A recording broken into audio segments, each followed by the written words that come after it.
pesan dhamma kepada kita semua. Untuk itu, kepada Yang Mulia Bante Utamo Mahathera disilahkan. Terima kasih atas kesempatan yang diberikan. Saya ucapkan selamat malam kepada Bante Sugito dan Samanera, juga para Romo, Ramani, para umat Buddha dari seluruh wihara, 22 wihara di Kota Madya dan Kabupaten Blitar yang sangat bergembira pada kesempatan ini karena bertepatan dengan ulang tahun 30 tahun Wihara Samaggi Jaya. Kalau dihitung 30 tahun ini dari sejak peresmian ya Purna Pugar tahun 91, 30 tahun Wihara Samaggi Jaya telah selesai dibangun.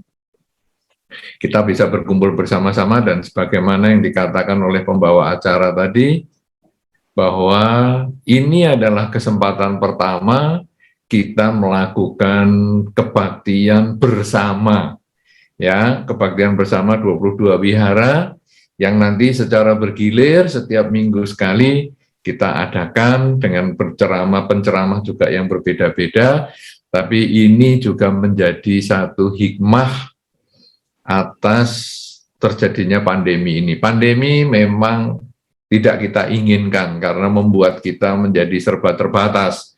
Kita mau pergi kemana-mana menjadi terbatas, kita mau berkumpul bersama menjadi terbatas, kita mau kebaktian di wihara menjadi terbatas.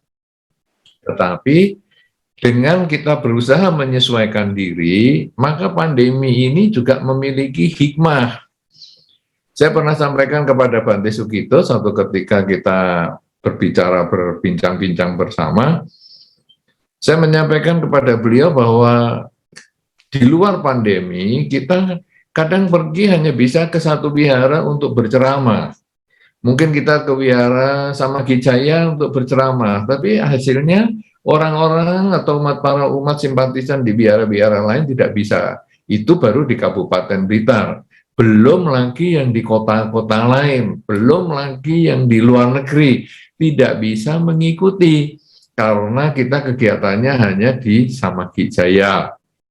Kemudian satu ketika kita mengadakan acara kebaktian di Buddha Sasana Jaya di Boro, tempat Bante Sugito.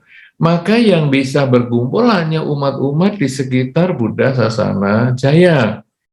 Tetapi umat di wihara lain di Kabupaten Blitar, di Kota Madya tidak bisa mengikuti, kecuali dia hadir. Kemudian, apalagi di kota lain, apalagi di negara lain, sangat sulit. Tapi dengan adanya pandemi, malah muncul satu gagasan yang luar biasa, yang kita mulai pada kesempatan hari ini, 9 September 1991, itu waktu peresmian Wihara Samaggi Jaya yang sekarang sudah berjalan 30 tahun sehingga sekarang 9 September 2021. Kita 30 tahun berjalan dan ini baru muncul ide karena pandemi, yaitu bagaimana ya kalau kita melakukan pembinaan bersama, ya, karena biku di Kota Madya dan Kabupaten Blitar ini kan sangat terbatas ya, ada Bante Sugito, Samanera, dan hanya saya.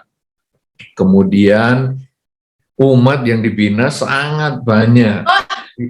Wihara yang ada 22 wihara. Sehingga ini betul-betul agak membatasi kegiatan kita. Tapi dengan adanya pandemi, malah kita bisa kebaktian bersama dan mulai hari ini nanti setiap minggu sekali, kita berceramahnya sekali, tapi 22 wihara bisa ngikuti. Bahkan nanti kalau diumumkan secara rutin, maka bukan hanya 22 wihara saja. Berbagai umat dan kesimpatisan dari tempat-tempat yang berbeda, di luar kota Blitar, di luar Kabupaten Blitar, di luar Provinsi Jawa Timur, di luar Pulau Jawa, di luar Indonesia, semuanya bisa ngikuti dan nanti kita bisa bersama-sama belajar Dhamma, berdiskusi Dhamma, dan lain sebagainya. Hal yang pertama dalam ulang tahun Wihara Samakijaya ini tentu kita harus memahami bahwa Wihara Samakijaya sebetulnya adalah perubahan dari Wihara Metta Karuna yang dulu sebelumnya adalah digunakan umat-umat di Kota Madya Blitar, sangat terbatas, kemudian kita menerima, Sangga Theravada Indonesia menerima dana tanah, sebidang tanah dari Bapak Suroto, sekarang sudah mendiang, yang sebidang tanah ini menjadi Dhammasala Wihara Samakijaya. Kalau tadi dikatakan dipilih angka 9, bulan 9, kemudian peletakan batu pertama tahun 1990,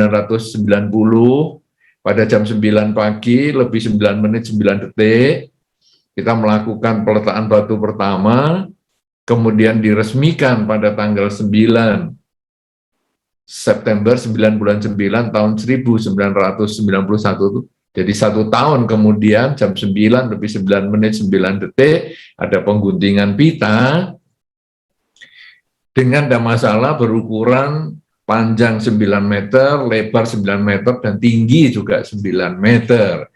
Nah, ini pada tahun ini peresmiannya atau pada saat mulai peresmian Purna Bukar 30 tahun. Dan seperti yang tadi disampaikan oleh pembawa acara bahwa tentu Wihara Samakijaya yang berada di Kota Madya Blitar bukan hanya milik umat Kota Madya saja, tetapi menjadi milik kita bersama, baik dari Kabupaten Blitar, Kota Madya Blitar, bahkan dari seluruh dunia. Dari manapun juga Anda bisa hadir dan bisa membaca parita bersama dan lain sebagainya.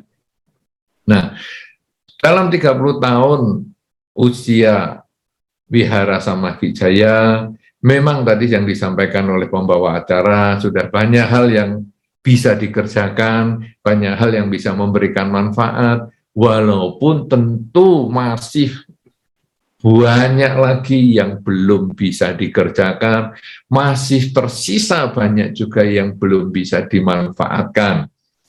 Terutama apalagi dalam masa pandemi ini, karena itu sekarang kita bikin acara, kita membuat acara kebaktian bersama ini supaya kita bisa mendapatkan manfaat yang lebih besar lagi. Dan kalau tadi dikatakan oleh pembawa acara bahwa kita sudah mempunyai channel YouTube untuk bersama-sama belajar Dhamma, kemudian juga media-media sosial kita untuk belajar Dhamma, ini sangat luar biasa, sangat baik untuk membantu pembinaan para umat maupun simpatisan Buddhis, baik di Blitar maupun sekarang di luar Blitar pun kita bisa bantu membina sehingga semuanya dapat memberikan manfaat dan kebahagiaan. Daripada kita harus melihat media-media sosial yang kadang isinya berisi berita-berita yang mungkin tidak benar, berita-berita yang mungkin yang menakutkan, berita-berita yang mungkin malah membuat kita stres, hal-hal yang negatif dan lain sebagainya. Nah, tapi dengan adanya media-media sosial yang tadi sudah disebutkan, tentu akan memberikan manfaat untuk kita semua. Nah, saudara-saudara, memang kita belum bisa berkerumun karena kita belum bisa berkumpul bersama-sama di wihara. Tapi sekarang kita juga hendaknya tidak berhenti merenungkan ajaran Sang Buddha. Apa guys manfaat belajar Dharma ini? Tadi sudah pembawa acara sampaikan, manfaatnya bisa lebih memahami, bisa lebih mendorong kita praktek Dhamma, dan lain sebagainya. Kita sekarang merenungkannya begini, saudara. Seandainya kita berbicara Samakijaya saja dulu ya, tapi walaupun ini Anda nanti di wihara masing-masing, bahkan Anda sebagai seorang umat Buddha, Anda lalu merenungkan. Saya sebelum kenal agama Buddha, dengan saya yang sekarang, sudahkah ada perbedaan di dalam berperilaku, di dalam cara berbicara maupun di dalam cara berpikir. Sudahkah saya ada perbedaan? Perbedaan yang saya maksudkan di sini, apakah saya sudah menjadi lebih baik?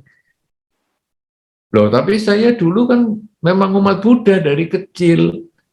Saya kan bukan orang yang baru belajar agama Buddha. Baik, kalau memang kita belajar agama Buddha dari kecil karena orang tua kita sudah Buddhis.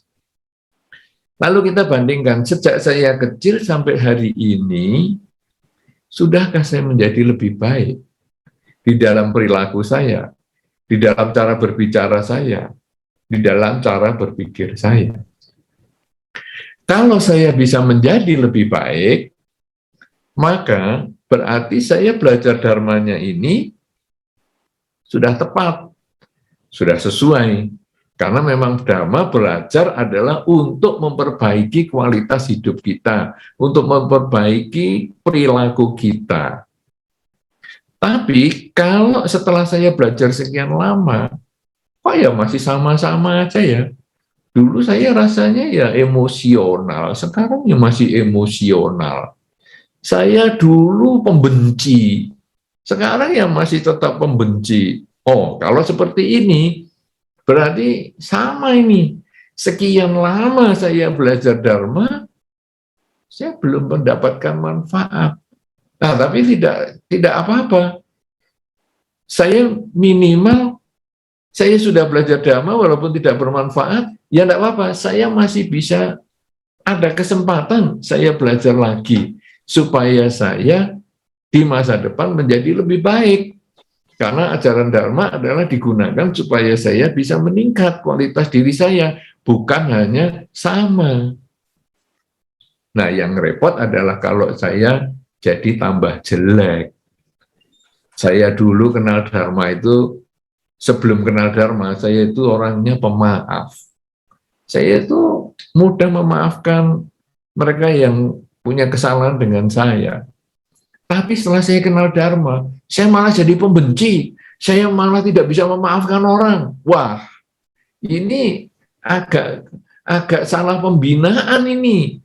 Ini mungkin terlalu banyak baca-baca berita-berita negatif di media sosial nih. Atau mungkin kita banyak berkumpul dengan orang-orang yang tidak tepat nih. Karena di dalam Dharma disampaikan, kalau saya membungkus kayu cendana atau dupa, saya membungkus dengan kertas, maka tidak lama kertas saya jadi baunya harum.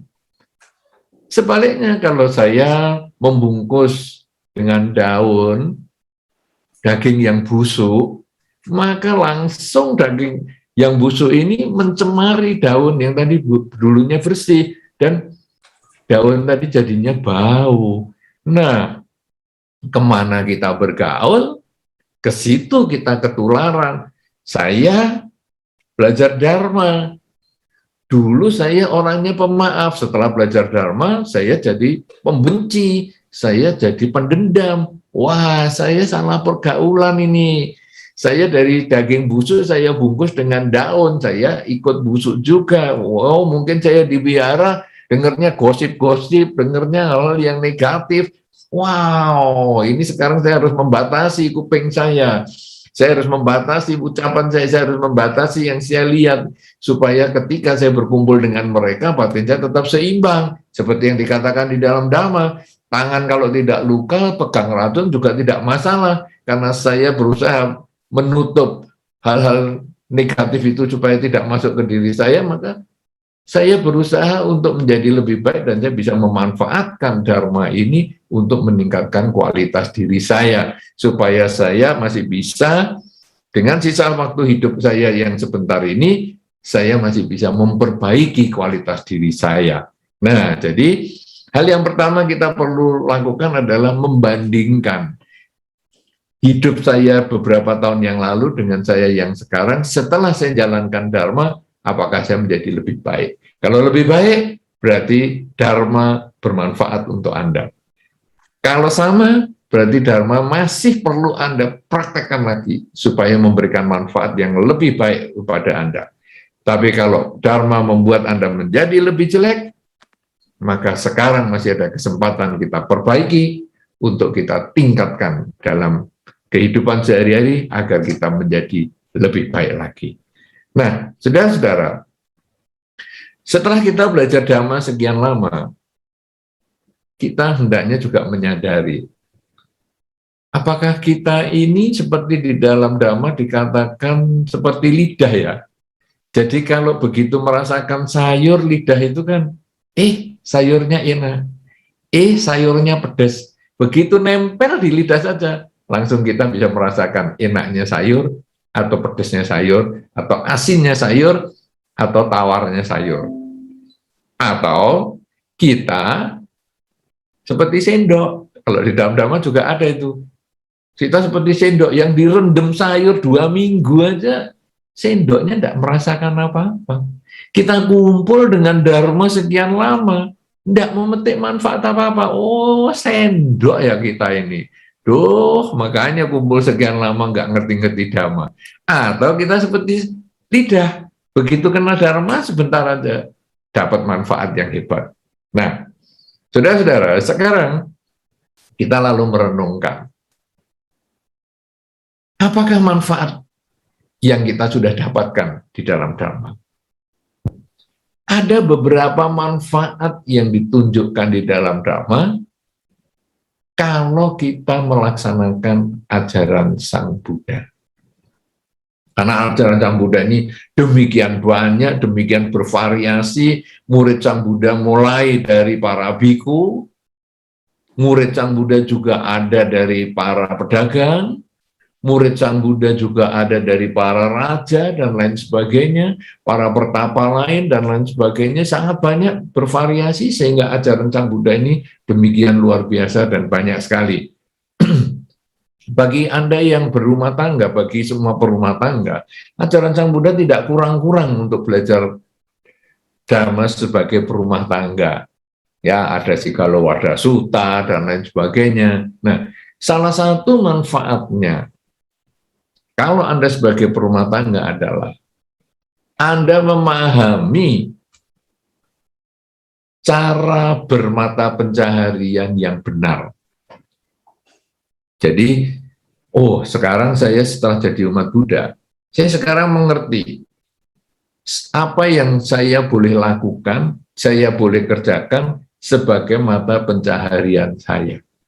Misalnya, saya akan bekerja yang tidak ada hubungannya dengan pelanggaran kemoralan. Saya bekerja dengan tidak membunuh makhluk lain. Saya bekerja dengan tidak merugikan karena mencuri milik orang lain. Saya bekerja yang tidak berhubungan dengan atau mengkondisikan adanya perzinahan. Saya bekerja dengan menghindari kebohongan. Dan saya juga bekerja yang tidak lagi mengkondisikan orang mabuk-mabukan. Jadi sekarang saya mengerti yang saya kerjakan. Jadi saya memperoleh penghasilan, saya memperoleh nafkah untuk hidup keluarga saya, itu dengan kondisi yang bersih. Tidak melakukan pelanggaran kemoralan. Nah, ini adalah salah satu manfaat, yaitu saya bisa bekerja dengan pedoman yang jelas, sebagaimana yang disampaikan di dalam Dhamma. Minimal tidak melanggar 5 sila. Kemudian, saya di dalam Dharma juga sudah diajarkan bagaimana selain saya bekerja dengan tidak melanggar sila, saya juga punya pedoman mempergunakan hasil pekerjaan saya supaya saya tidak bisa disebut boros, tapi saya juga tidak disebut pelit atau kikir. Nah, bagaimana ini? Nah, di dalam Dhamma sudah dijelaskan, yaitu bahwa kalau saya punya penghasilan, katakanlah penghasilan saya ini 100%, maka saya boleh menggunakan penghasilan saya untuk hidup, untuk makan, untuk minum, untuk bayar listrik, untuk bayar pulsa, dan lain sebagainya, katakanlah ini 25%. Dari 100% itu untuk hidup 25%.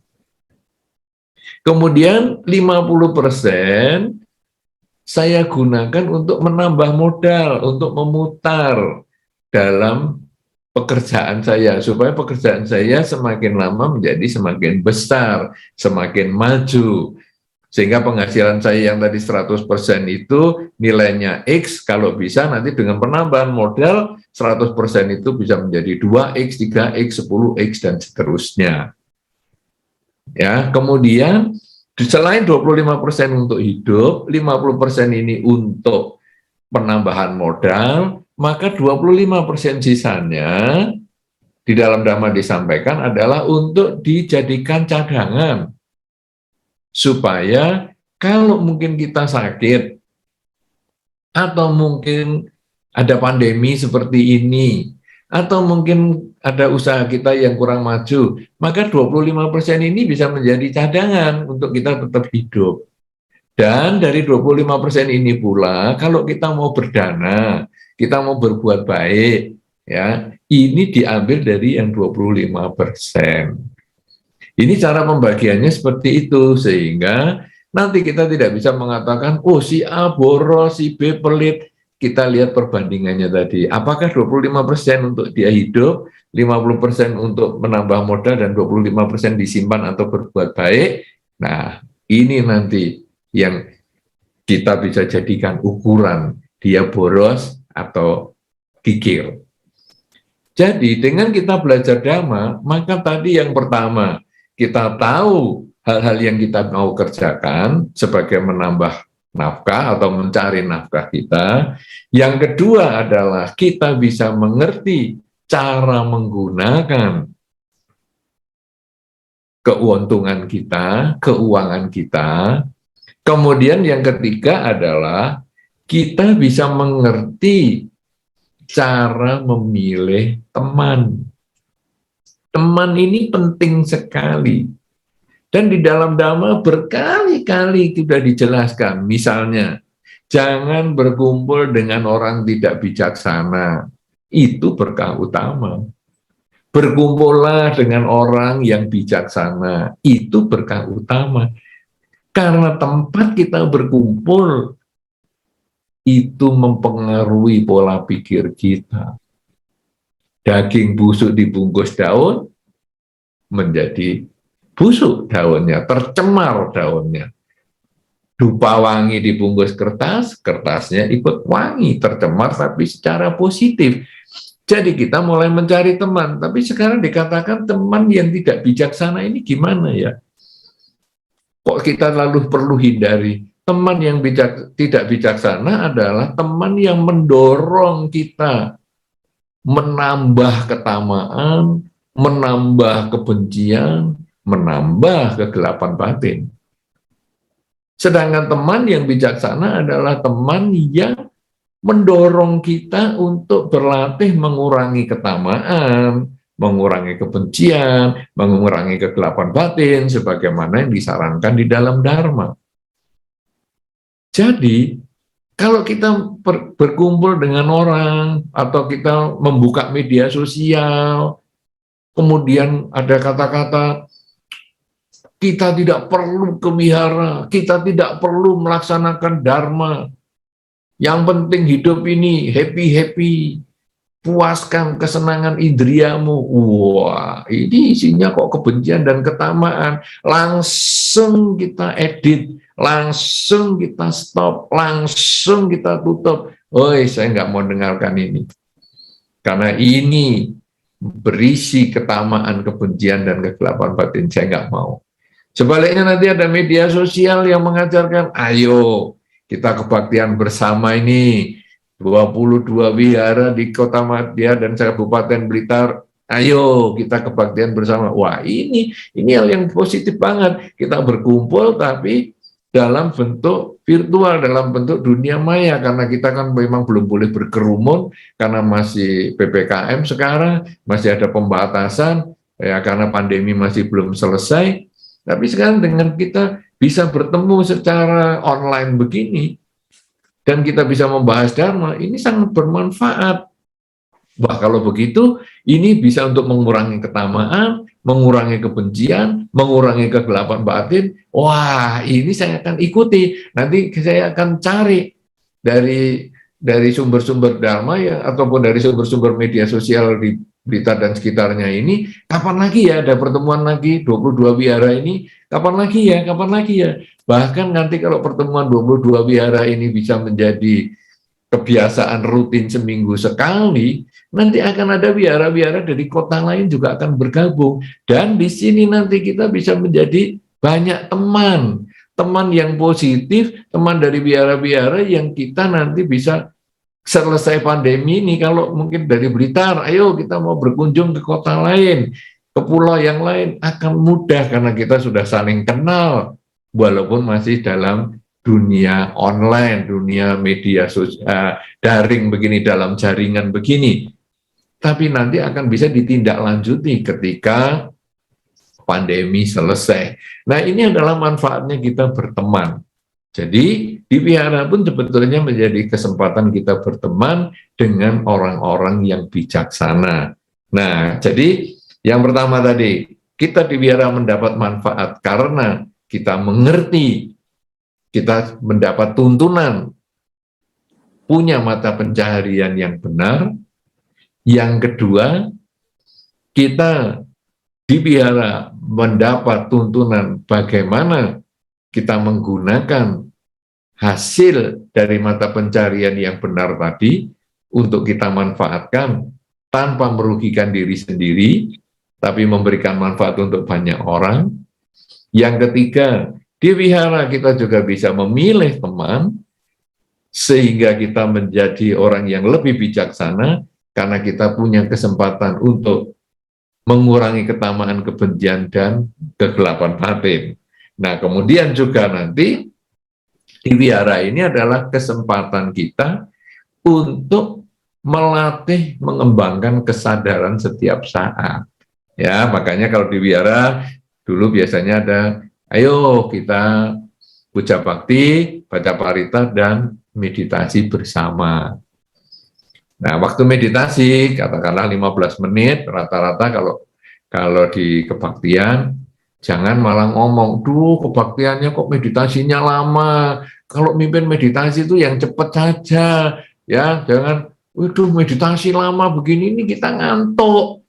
Lebih baik meditasi mulai, belum nutup mata, selesai. Itu lebih gampang. Jangan 15 menit, kesuwen, terlalu lama. Oh, ini justru meditasi ini adalah hal yang tidak bisa dilepaskan dari kita sebagai seorang umat Buddha. Karena kita kemudian berusaha mengenal pikiran kita sendiri. Kita sudah terbiasa mengenal orang lain.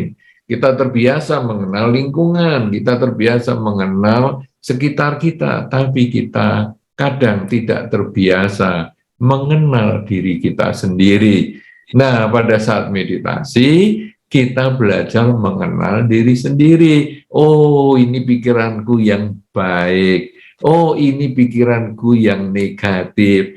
Kalau aku punya pikiran yang baik, kemudian aku sadari dan nanti akan satu ketika aku tidak lanjuti.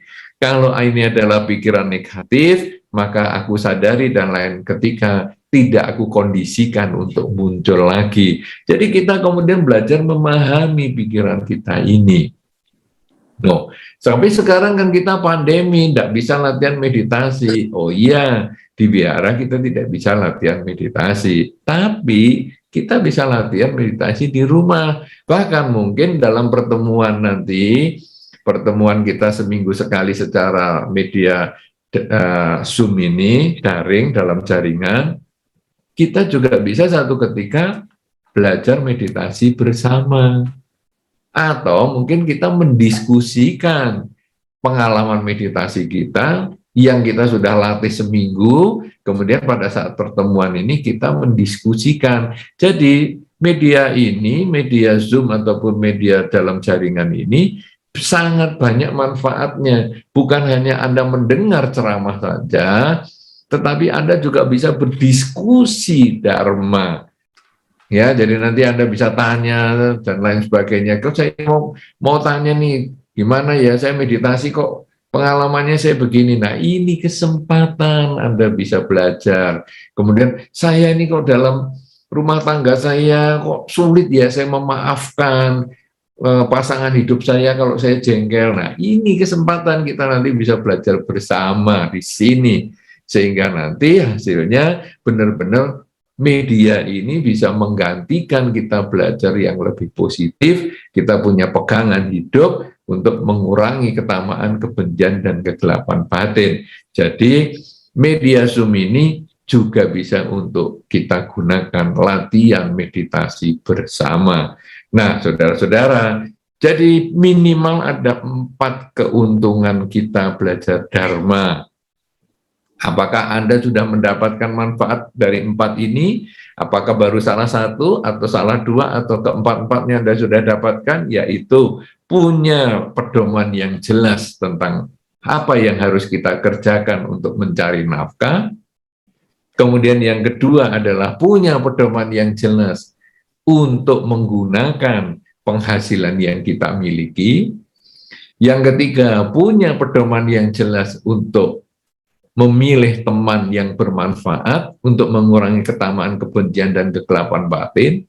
Dan di dalam Dharma adalah keuntungan yang terbesar bisa mengurangi kekotoran batin kita, yaitu kita mengembangkan kesadaran setiap saat, sadar sedang bekerja, sadar sedang berbicara, sadar sedang berpikir, sehingga ketamaan, kebencian, kegelapan batin bisa kita kurangi secara bertahap, bahkan mungkin bisa kita lenyapkan, dan akhirnya kita bisa menjadikan kelahiran ini sebagai kelahiran yang terakhir.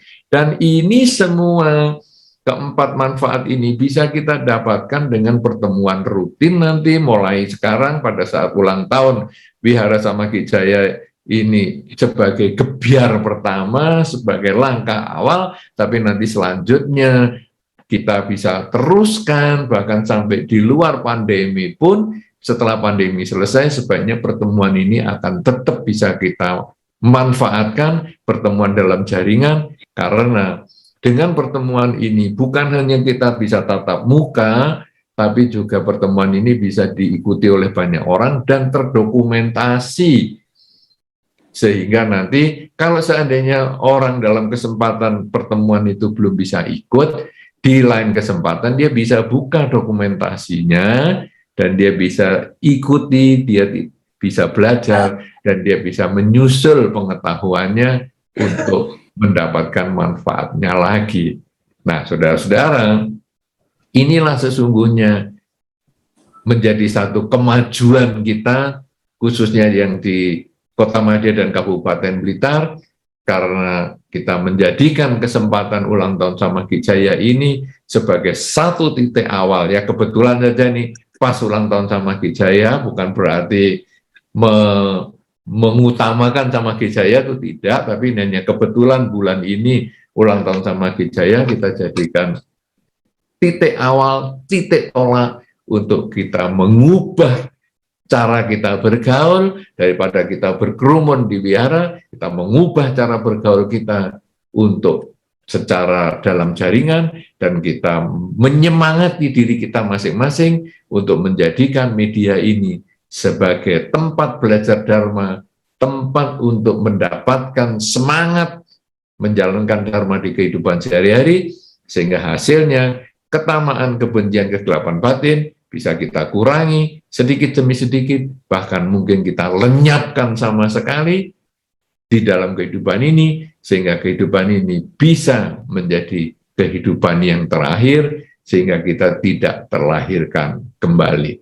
Semoga dengan 30 tahun usia Wihara Samakijaya akan semakin banyak manfaat yang bisa diberikan, semakin banyak manfaat yang bisa Anda dapatkan, dan semoga dengan Anda melaksanakan Buddha Dharma di kehidupan sehari-hari, semakin banyak pula kesempatan Anda memperoleh kebahagiaan, dan semakin banyak pula Anda membahagiakan orang-orang di sekitar Anda, pasangan hidup Anda, keluarga Anda, tetangga Anda, masyarakat Anda, bahkan semua makhluk, baik yang tampak maupun yang tidak tampak. Semoga Anda semua berbahagia, semoga semua makhluk berbahagia. Sabe Sata Bhawantu Sukhitata.